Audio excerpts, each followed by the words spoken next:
It's a morning. Friday morning. This is weird, dude. It is a little weird. My brain's a little confused right now. I don't know. I feel either I'm really concerned. Either we're going to have a terrible show because we've never done it with morning vibes, or the audience is going to be like, always do the morning. Always do the morning. Well, you've got a competitive advantage over me, by the way, because you've been running the Morning Huddle podcast for the last, however many years, 5 years until, we peacefully laid it to rest over the last couple of months. But this is old hat for you. So we'll see how my morning pod brain is. Well, mostly just step up your radio voice for the morning. That's my best advice. Good morning. Yeah, good. Welcome to the Well Built Podcast. All the time. All right. All the time. All right. Yeah. Cancel. All the best hits. Yeah. What was your DJ name? Did you ever have a DJ name? I feel like you did. I'm sure it was like every name I had when I was a kid. Chadley. Chadley. DJ Chadley. Wow. Wow. Not my actual name. Just everybody seemed to call me Chadley. I don't know what that was about. I never knew that. Yeah. It was like the teenage years that seemed to stick for a while. It was awkward. I was like, you just call me Chad, but yeah, whatever. No, I'm not. Usually people don't get crying about their this. nicknames aren't longer. That's all I'm saying. Yeah. It's usually a shortcut. Yeah. It's one of the nice things about a one-syllable name. It's hard to mess with you. Yeah. Well, they found a way, and you're still thinking about it. So clearly they did a good job. I feel like the elephant in the room is that I ate breakfast, and I don't know if that was okay. That is an elephant. I feel like it's okay, but oh man, this is interesting. I'll forgive it because it's the first morning pod, but I do think fasted podding, I think, is a better experience. So we'll see. I agree. Yeah. I don't know. I just had to up and say it and get it out of there. I went too hard on the workout this morning. Was starving afterwards. Well, there it is. There's the humble bragging that got it. Hey, okay. That's why you brought up the breakfast thing, is so you could bring up the workout. They got it. No, it's good, man. I was just shredding. Right. You did 1 million push-ups. That's sometimes what you'll say. You said I did 1 million push-ups this morning. I did 60 feet elevated. That's what I did. Oh, feet elevated. All right. Yeah. That's basically like, a 1.25 multiplier. So you did 75 push-ups. I didn't do them all in a row. Oh, I just did math in my head, and I think I got it right too. Yeah, but I shouldn't have done math in my head. That's another rule. No math in your head. Jeez, no math in your head. No breakfast. All right, so you ate breakfast. I did math in my head. We're square. All right. We're square. Excellent news. Awesome. So right, today we're talking, this topic comes up all the time, man. This topic comes up all the time in our world. I hope you don't mind me just diving in. Please do. Is succession planning, and just, getting that, the future set inside the business. And I think, there are. I just want to start by putting a little bit of definition around what is sometimes a bit of a confusing term. I think when we talk about succession, oftentimes we're talking about owner succession. And that kind of goes to like exit strategy, and are you building up a successor behind you to take over the business, as if you're an owner operator, which so many contractors are owner operated businesses, and kind of need to be thinking that way. And that's true. That is definitely a part of succession planning, but succession planning also is really about every position in the business. And, in particular, all of your leadership roles. But frankly, every position in the business. And so building and executing a succession plan, and some of the best practices that we have seen out there on it, and kind of what to avoid and all that type of stuff. So would you agree that, I don't know, man, like 75-80% of our clients have this as a part of what we're talking about, either, on the ownership succession, or at the very least, positional succession front? Yeah. I mean, especially at the ownership level. And I think that actually something that even we could probably even bring into the language more is one of the things that easily 75, probably 100% of our clients are working through is it's very common for construction businesses to have managers in positions that have been put into that position because they were the best project manager. So now they're the director of project management. And what does that mean to be the director of project management? I don't know. They're the best project managers, so they oversee the project managers. And so, okay, cool. So who reports to them? Well, the PMs still kind of report to me as the owner. They still, okay, got it. So who's responsible for training them? I mean, we all kind of train them. Okay, cool. Let's go back to what, a good management position is. One of the 3 core responsibilities of being a manager is leading the growth and development of the people that work for you. Right. And that is 75 to 100% of our clients that we're having those kinds of conversations with, because oftentimes actually that director of project management would love to do that. They've just never had it clearly stated that, like, don't forget, you need to be developing the people under you. And in order for you to go to the next level, somebody has to replace you as the director of project management. And so I say all of that because that is the second side of succession planning that is often not being talked about. And frankly, we can probably even be more explicit as we're talking about this. Is good to say it out loud because it is, absolutely part of, every single day with managers developing their people. Yeah. Yeah, agreed. And along those lines, one of the things that just listening to you made me think about is that there are so many circumstances where some of the problems that your business is dealing with right now are actually coming from the fact that a positional change occurred, but succession didn't. Real succession did not. Do you know what I mean? Talk more about that. Yeah, talk more about that. Well, it's tied to what you're talking about. So I recognized that I wanted to, level up this person into a more senior role, and so I just did. Mm-hmm. And there was no plan to have them move into that position, or even more aptly for succession. John got hit by the bus, or John, unexpectedly quit or retired. And we backfilled John with, Dana, and Dana wasn't ready at all to do that job. And now Dana's in that job, and we're like, hey, all right, that's happened. And, everything that John was doing, you should now do. Have a good day. Mm-hmm. And so many of the problems that you're experiencing in your business are coming from a lack of succession planning and readiness work that have thrust people into roles before they were actually ready for them. Exactly to your, director of project management, a statement, right? You've got your head of project management. We don't know what that means. They don't know exactly what the job description is. Mm-hmm. They're the boss maybe, but mm-hmm. we're not sure what that means because it was never clearly defined and so on. So I think we can use that as some fodder to just, immediately start by saying, first things first. You absolutely have to have role clarity in your business, right? So people need to know what each function in the business is responsible for, what success in that job looks like, what their day-to-day functions should be, and so on. And in the absence of that, it's very, very difficult to do planning for succession, mm-hmm. right? And because what you're really looking at functionally inside an organizational structure is what key function must be performed by this role. Yeah. And if I can't articulate that correctly, it's very difficult for me to get somebody ready for and move them into this space, because kind of built into the definition of succession planning is planning, mm-hmm. right? And getting ready.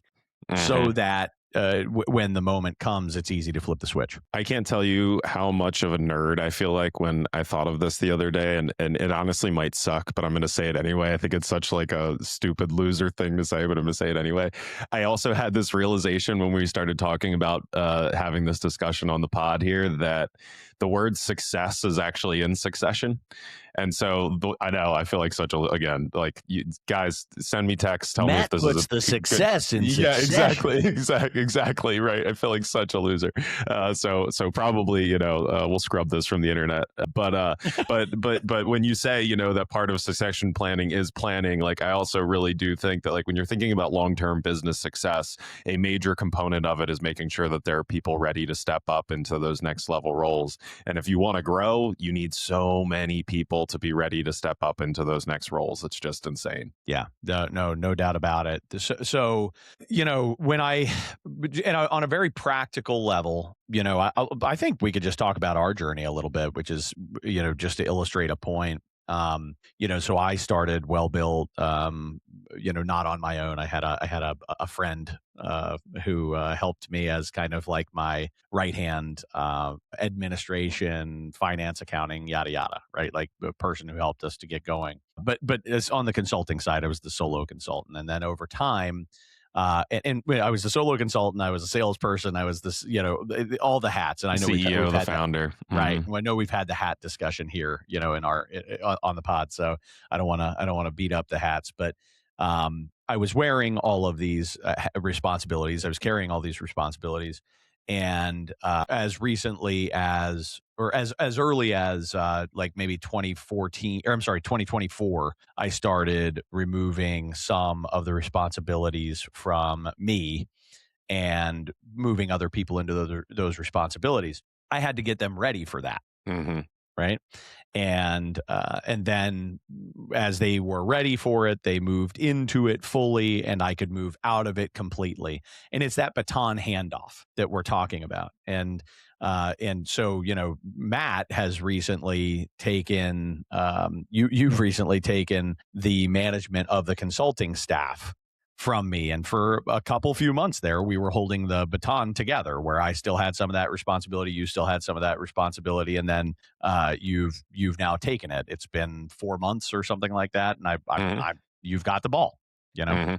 hmm hmm And we spent months talking about and getting you ready for and discussing how it would work, and starting to weave you more into that work, and you and I doing a lot of coaching and feedback about how that was all going while I was still hmm doing it and you were doing it. hmm And then eventually you were quote unquote ready and took that responsibility.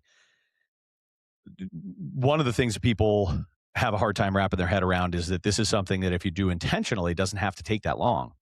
hmm Certainly the greater the responsibility, the longer the readiness journey. But I would say hmm the path for grooming people is often about as long as the person moving out of that role needs it to be. mm Do you know mm what I mean? Right? hmm Like, and we see this a lot. Here's this person, they're 64 years old, they're 71 years old, they're, whatever. They're awesome. They still have, energy in them. They want to keep Gas in the working. tank. But you can also, like, you have to acknowledge that we're gonna have to have a game plan there. hmm And the hmm longer we can have somebody under them, the better, theoretically, to be, learning that role. But succession can take 5 years, hmm if that hmm person wants to hold on to that gig Yeah, if for they won't five let go of the years. baton. Yeah, Right, yeah, exactly. They're yeah, holding the baton together for a yeah. real long time. And I do think, we're bouncing around a little bit, but like going into one of the mistakes that people make in succession is they don't put timelines around it. And I think that's particularly problematic when retirements are looming, because nobody wants to force somebody out. It sucks, hmm right? Nobody hmm wants to be like, you must retire. It's one of the reasons that some organizations, some construction companies that we work with, I have some success just by basically saying like, look, everybody retires at 65. That's the way it is. When you turn 65, you're done here. hmm That's going to be, and it just kind of removes the awkwardness hmm from the discussion, hmm um, but in the absence of some formal protocol like that, which you probably only have if you're a really big company, and the ones I'm thinking of are pretty darn big companies, that have hmm a universal protocol like that. It is awkward to talk to that person who's clearly nearing the end of their career, and you don't want to force them out, but the business really needs somebody else to take that ball. And I think there is an imperative to talk to that person about the succession transition from their role, Hmm. and that doesn't mean that they have to leave the company necessarily, Yes. right? Yes. And done wrong, they don't put a timeline on it. They put this person under them. It's kind of like this quiet, the quiet part that everybody is Hmm. looking at is like, is this person being pushed out? They're worrying if they're being pushed out. Hmm. All that stuff is, and then they may actually try to like stunt the growth of the person underneath them or make them look bad, Hmm. or something along those lines. Like that's succession gone wrong for sure. Hmm. If the biggest Hmm. problem that people have with succession planning is they don't do it, the second biggest problem is that they don't put timelines around it, and that I Hmm. find is usually tied mostly to those people who are coming close to the end of the career, and they don't want to. Nobody wants to make that person feel bad, but the Yeah. company does need to move forward. Yep. Yep. No, very, very good point. And it also, maybe a third problem is that they either don't have that transition period or they don't test the next person coming up into that role for that role before they get there. So one of our strong belief systems is that you should identify the person early. Like, and again, I'll just use us. I think it was probably a year in advance where you're like, hey, target date for you to be taking over consulting staff is then. And probably for the next 3 to 6 months, we didn't talk about it a lot. It was just more in our minds and came up every once in a while, but our coaching was still more focused on, executing in the role. And then as we started to get to about 6 months out, it was, hey, I want you to take a little bit of extra responsibility as it relates to training and mentoring. And I think it was like 3 months out, it was like, I want you to start taking on some of the one-to-ones with the team. And right. And it was this, kind of slowly taking on those roles and responsibilities, ultimately to see whether or not I was going to fuck it up, honestly. Right. And we again have seen where people go and they say, okay, I'm going to promote this person. I'm going to make them this position. And then they put them into the position and they do bad. And then it's that awkward thing of, can we demote them? Right. Are they open to that? Can their ego take it? Right. Do we Usually have to not. let them go? Right. Usually not. Can they take the pay decrease? Can they take the ego hit? Right. Like those are really, really hard, difficult situations. So you're so much better served by saying to people, hey, we want to make this transition happen over the next 6 to 12 months, and slowly, and that goes with putting a timeline on it, but slowly we want you to start doing some of these things and seeing how it works. And it is really good when you do that because it actually gives the boss an opportunity for extreme honesty and candor. And it also, I have found, not always, but in most instances, this is actually an interesting reflection I never thought about. It makes the individual who is in the opportunity to go into that next role a bit more self-reflective about whether or not they like it and are good at it, because they start like doing it and feeling it, and they feel the discomfort and they start to recognize whether or not they can get through that discomfort. And I've actually seen some instances where people have said, and again, I think it's the majority when this type of succession plan is put together, the majority of those individuals that are like, I don't think this is for me, or like, I don't think I'm good at it, or, some of the requirements of it just aren't going to work for me. There's a lot more travel in this. There's a lot more this. And it's just, I'm finding it's not going to work with my life. And while it still sucks that happens, because you'd rather have that person that you tap to be the one to go forward with it, now at least you know that you're hiring somebody for that position, or you're tapping somebody else, or whatever it is. But it's not that awkward break that happens if they just go and fail in the role. Yep. Yep. I think that's so true, man. Um, and I can think of people who are actually in the midst of that gauntlet right now, and are themselves the people who are maybe promoted without the readiness path, and who are, everybody's sitting there saying, I don't think they have the stuff. And you clearly loved them enough to put them in Mm-hmm. that spot, and wouldn't it be a real shame if this person ended up leaving here because of, all those things that you talked about, because, we failed in, preparing them. Right. So, Yeah.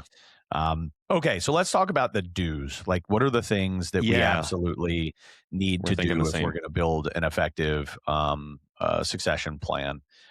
Maybe we kind of bounce back and forth here. I'll start with one, which is you start with a future org chart. You've got to have an org chart that you're growing into, that represents the future of your business. Be that growth, which I hope it is for your business, but even if it's not growth, restructure, known retirements, things along those lines, so that when you build your future org chart, you can actually then circle the positions that you are going to need to fill. And as you circle those positions, ideally, I mean, we like to try to promote from within. Mm-hmm. That's a really good goal, especially Mm-hmm. to your top leadership roles. It's not always possible. Different Mm-hmm. conversation, different day. But you think about moving people up, and so let's pretend that you have a project executive role in your future org chart that you know you're going to need to fill, and you look down your chain, and you should then go ahead and circle one of your senior PM roles Mm-hmm. that you know you're going to need to fill, right? And then necessarily you'd move down the chain and you'd circle a PM role that you need to fill, and it starts to show you your path of where you need to be filling your roles. I will tell you, spoiler alert, you're going to realize that you need succession pretty much everywhere. Yeah. That's Yeah. usually what happens when you build your future org chart. You're like, shit, like Yeah. Yeah. everybody Yep. needs this, Yep. and that's important to just flag now. So, but I still think the exercise is good because it really makes it tangible. You're like, we are going to need to develop one PM, one senior PM, and one project executive in the next 3 years in that rank. Right. And we want to develop them rather than hire them from the outside. But if we do have to hire them from the outside, we will. Yep. So that's my 100%. first one: is build a future org chart and circle the needs. Where would you go from there? I love it. I would say a second we said it in some ways before, but I'll put a little bit more around it, is to make a primary responsibility of every one of your managers to be developing their staff to the next level, whether that's replacing them or replacing the person below them, and to also make development a secondary responsibility of every single person in your company. So again, I'll use the director of project management. Director of project management, one of their 3 core responsibilities is developing staff. Well, I would also then incite your senior project manager that obviously their primary responsibilities are going to be running large complex projects, client satisfaction, field satisfaction, whatever. But I'd like them to have a secondary responsibility of coach and mentor the APMs and the PMs. And for the PMs, a secondary responsibility of coach and mentor the APMs, right? And so And on. for the APMs, it's be an unbelievably coachable person and support your peers, right? So even at that level, one of the beauties about leadership that I often find ourselves training about is that leadership is not a title. Leadership is influence. Leadership is a decision that you are going to pave the way forward, and you can do that as an APM, right? So and oftentimes you will hear people say things like, well, I didn't know I was allowed to do that, or I didn't know you wanted me to do that. Well, make it explicit that every single person in your company is in some way responsible, either primarily or secondarily, for the growth and development of everybody that's around them. I love that. I think that is a cultural norm that some companies have and Yeah. benefit from greatly, and they're not even really aware of it. I may have shared this with you before, but one of the most successful companies I've ever worked with, their mission, they're a contractor, and they have all these, I don't want to give away too much, but their mission in their business is we grow people. Mm-hmm. That's literally why they exist. I love it. To grow people, I right? love it. And you can see that. I mean, that company is not exaggerating, literally over 14x the size it was when I started working with it from a personnel count, and even more so from a revenue count, which is pretty amazing. So That's awesome. yeah, but it's woven into the expectation for really every role. It's like, hey man, we're here to grow people. Is that what you're doing? Yep, It's awesome. it is. Okay, I'll stack and say, I would weave next level readiness training development into everybody's current role, so that your PMs should all be getting some SPM readiness training, and your SPMs should all be getting some project executive readiness training, and so on. And obviously we're sticking with this chain, but you could do that Operations, yeah. Exactly. Superintendent, foreman, assistant super, all same idea. Make sure that a part of what you're providing them in the form of training and development is aimed at learning the things they would need to know to be able to perform at that next level. So there's sort of on level training that is the most important, that they need to be excellent in their current roles. So you better be delivering good recurring on level employee development. and weave into that a band of next level readiness training for everyone, because you really don't know. Sometimes it'll surprise you who rises Mm, out of that bunch. And, we have this conversation all the time with our clients, right? With looking like, oh, they're really good. They have a lot of potential. Not sure about that one. Not sure about that one. They do good. I mean, they do good work, but like, I don't know if they're going to rise, in the company. And then, 2 years later, it's like, wow, this person really stepped up. I had no mm-hmm, idea, what was actually inside that person. So, mm-hmm. so make sure that there's a level of, I don't know, equitable development in all of your levels, so that you're not just providing that readiness training to people who are the best of the best, inside your organization. But just because you don't know when people are going to really like find that next gear, come out of their shell and become, A players. Love it. Love it. Where would you go from there? I've got a couple in my head, but I'll keep it very simple.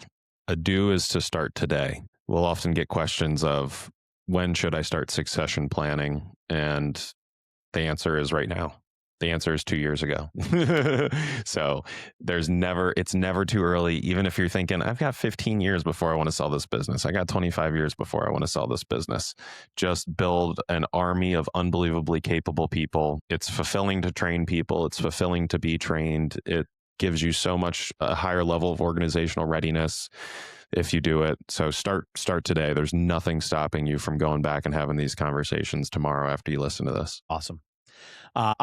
This may not be the cherry on top, but it's close. As we round this out, ultimately tap your top person / people. It doesn't have to be just one. You can create a bit of a competition. That's okay. An internal competition for the position for this next level, whether that's the project executive role, whether that's the VP role, or whether that's, the eventual president of the company, type of role. You ultimately do need to tap your top person or people and be explicit. This is what I see for you. This is where I believe you are going. You have a strong chance of getting here. It's not a guarantee. You're going to have to show it. You're going to have to earn it. But I want to know if that's what you want. And if you do, and I see that for you, we need to then put a timetable on this thing and start making it happen. Try to stay away from the vague timetables, right? Like we'll see what happens in the future is too loose. It's okay if you say, I'm seeing this for you in 3 to 5 years. Good. That's pretty good. That's strong. I want this by December 1st is even better. Mm-hmm. Mm-hmm. And this gives me an opportunity to weave in one of my favorite themes in life and business is Parkinson's law, that things have a tendency to expand to the time you have allotted for them. Mm-hmm. And Yep. Owners talk about, I want you to step up and take over this company someday, right? Which is just a forever, kind of timeline. Versus I want you to step up and take over this company by January 1st, 2028. And we've got work to do to make that happen. Mm-hmm. Right. Yep. I love that. So Get you me got to fired tap up. them. You got to be explicit. You got to get buy-in. You got to make sure that you're both aligned. And then you got to be on a very intensive development plan from there. That is going to be, a lot more interaction from the person who has that role and the person who's moving into it. To make sure that they're getting ready for it. It's also possible to skip level so that if you could be the vice president of operations and be working intently with the senior PM that you want to make a PX. That's okay. It doesn't have to be the PX. Yeah. Because oftentimes you're not like taking that PX's role as well. You're just leveling somebody up, and which I guess falls a little outside of the realm of succession proper, but still is people advancement. But tap them, get intentional, put a timeline on it, and do an intensive, focused work against that timeline. That is often what really it takes to make the thing go from platitudes to reality. Yeah. One more cherry on top. Do be open to sharing the wealth with the top people who you expect to take over the business into the future. And that doesn't mean that you have to give them equity. We'd actually always advise you against ever gifting equity, especially. But even beyond that, it doesn't just mean equity. It could be a retirement account. It could be a phantom equity program. It could be et cetera, et cetera. There's so many different options. Some way to get them financially tied to the business and thinking like an owner. Yep. And incentivized to stay for the long term.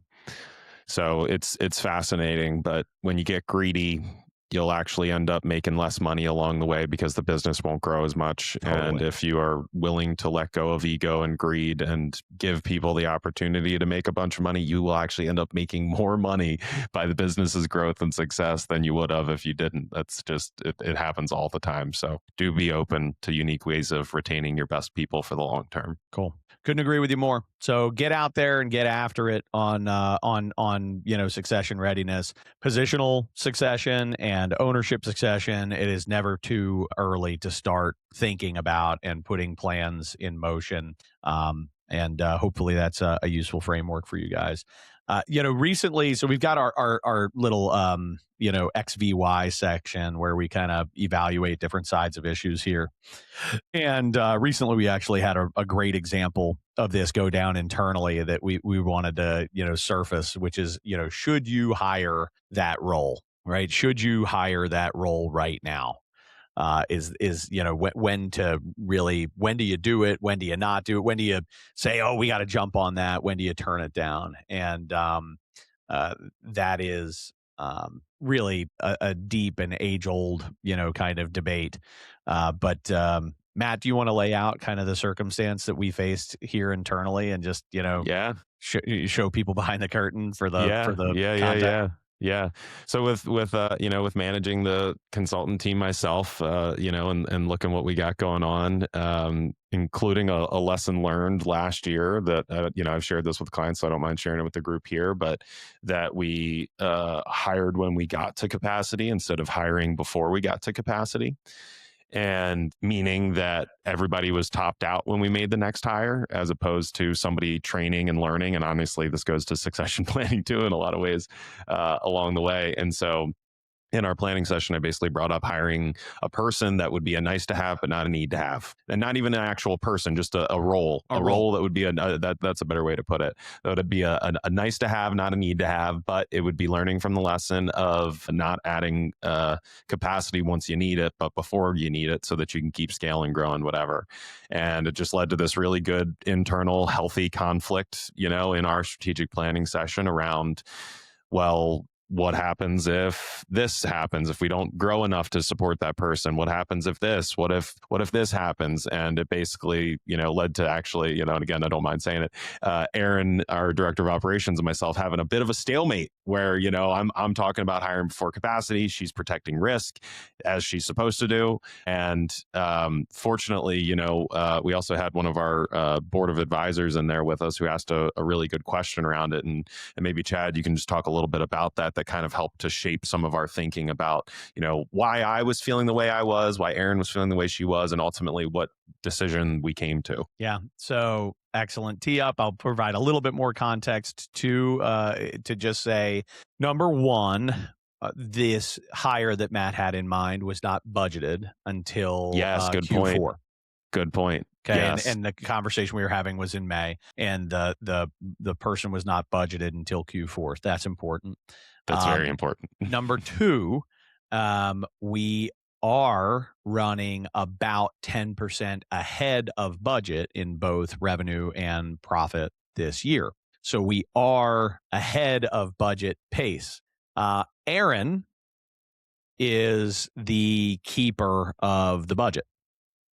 And she has gotten really, really good at financial planning and meshing what we are asking for it, on the consulting side from a staff, not just consulting side, but for our business staffing needs. Yeah. She's gotten excellent at seeing those things coming. You said it, right? I mean, like 2024, 25, we learned an awesome lesson and really internalize it. And Aaron did a fantastic job of sort of building this hire before we need it plan.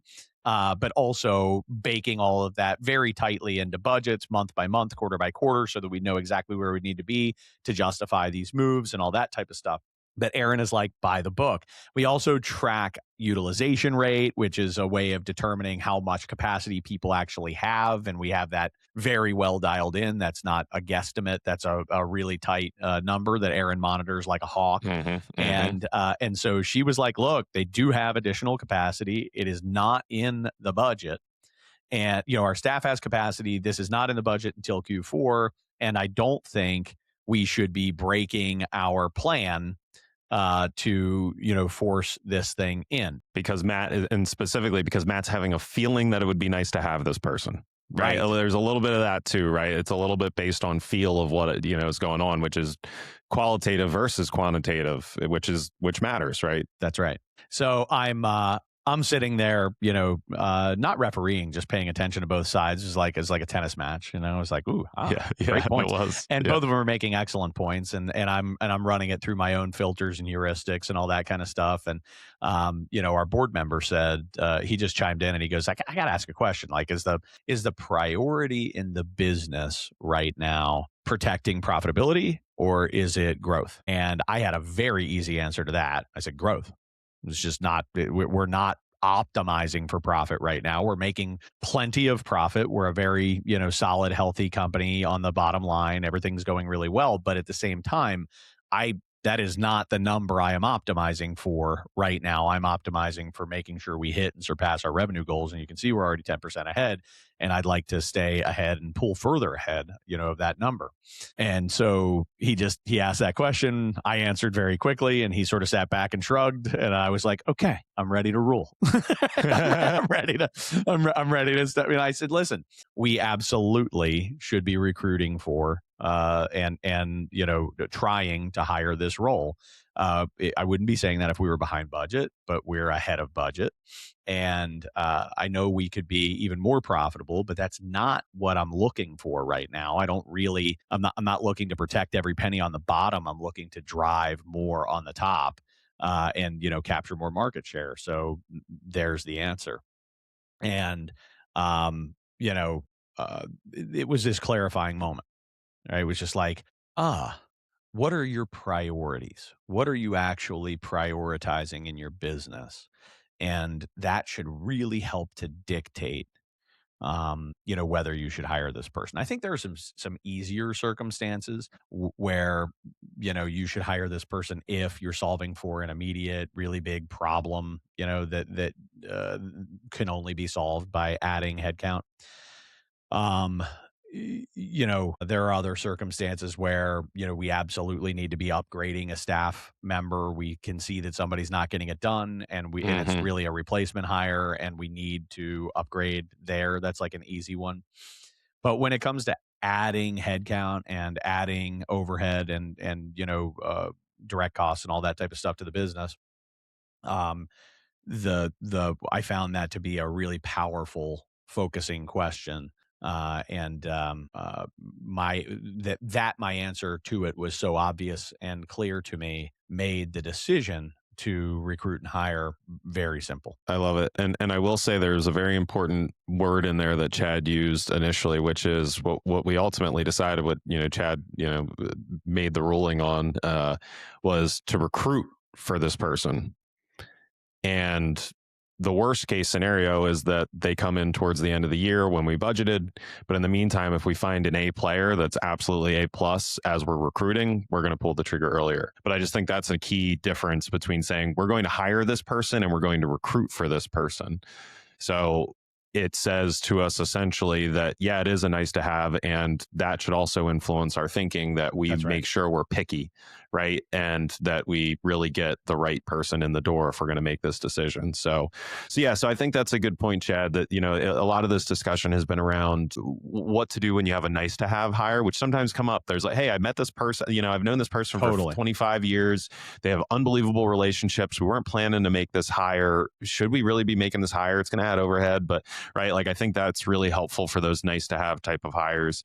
And then Chad referenced a couple of things, but I might say, when when it's a need to have type of situation, I do have kind of a simple framework that I find, that I'm advising clients and even advising our consultants internally to help clients to think through this. And I think ultimately, if there's a part of you that's like, I feel like we need somebody, in a new role, or it feels like we're all super busy, the steps I would recommend you take is, number one, to find the bottleneck, identify the bottleneck. Where is work continuing to stack up? Where does it keep slowing down? Right. And that might be the APM position. It might be the PM position. It might be the estimator position. It might be the superintendent's position. But where do we keep getting stuck with work blocked up behind it and people just can't get to it? Then the next step after you identify the bottleneck is you have to validate the root cause. So the root cause very well may be that we don't have enough of that role. It might be that we have 4 great project managers and we need a 5th. They're just all great.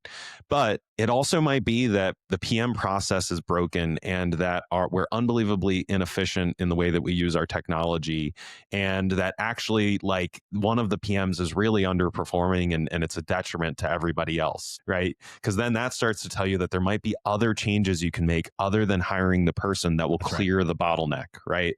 So you've got to validate the root cause. Is it process or person? Right.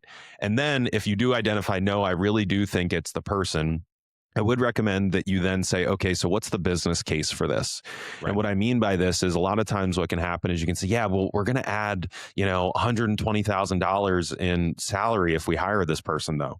Okay, great. How much money are we losing on waste and rework and poor project performance and client dissatisfaction by the fact that we're backed up in the project management position? Is it worth more than $120,000? Did we make $200,000 or $300,000 in mistakes because we don't have enough project managers in the building right now? Then it starts to become easy to say that math adds up, that we could save 300,000, we could save 180,000 by spending 120, right? That's ultimately the math that you're doing.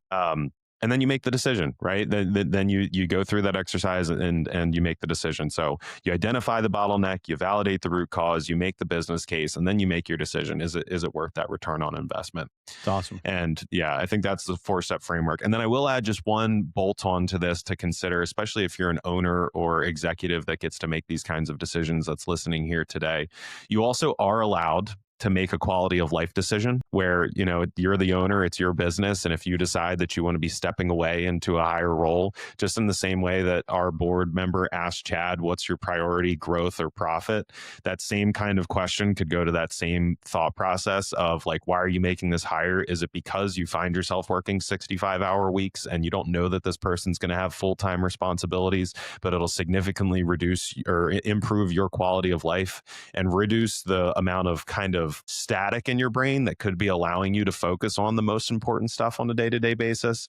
Then that might be enough to justify the decision as well. So just keeping that into context too, that sometimes you may make that decision and you got to make it knowing that it's going to impact profitability, and you get to make the decision whether or not that's your priority. Yeah, that's exactly right. Yeah. How much would you pay to solve that problem? That's exactly right. Right. And that's another business case. So part of the business case can be a personal case. I think that's a good point. I think maybe it fits in there. Yeah. Yeah. So great. Awesome stuff, man. What are you reading? Wait, hold on. Let me guess.